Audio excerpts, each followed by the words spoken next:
Welcome to today's video, where we're going to tackle a fascinating problem. The problem at hand involves finding all non-reduced fractions in a given grid of points.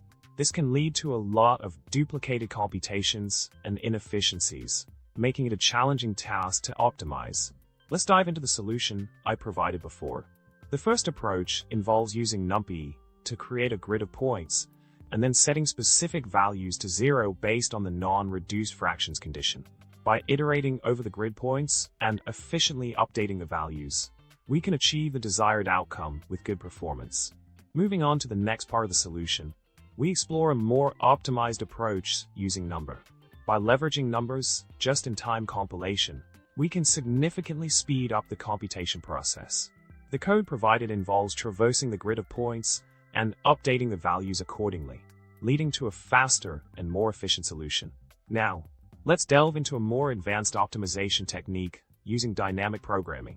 This approach aims to exploit the symmetries of the greatest common divisor, GCD, to compute the non-reduced fractions efficiently.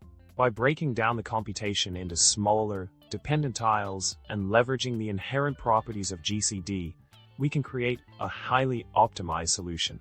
Continuing with the optimization journey, we explore a further enhancement of the dynamic programming approach. By dividing the computation into manageable chunks and utilizing SIMD intrinsic for transposition, we can achieve even faster performance. This method capitalizes on the inherent symmetries of GCD to minimize redundant calculations and improve overall efficiency. In summary, we have examined various strategies to solve the non-reduced fractions problem efficiently.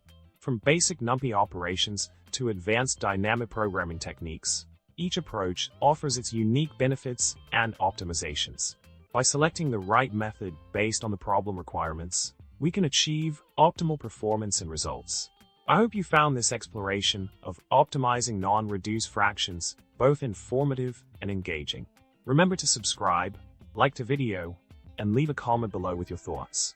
Until next time, happy coding and stay curious.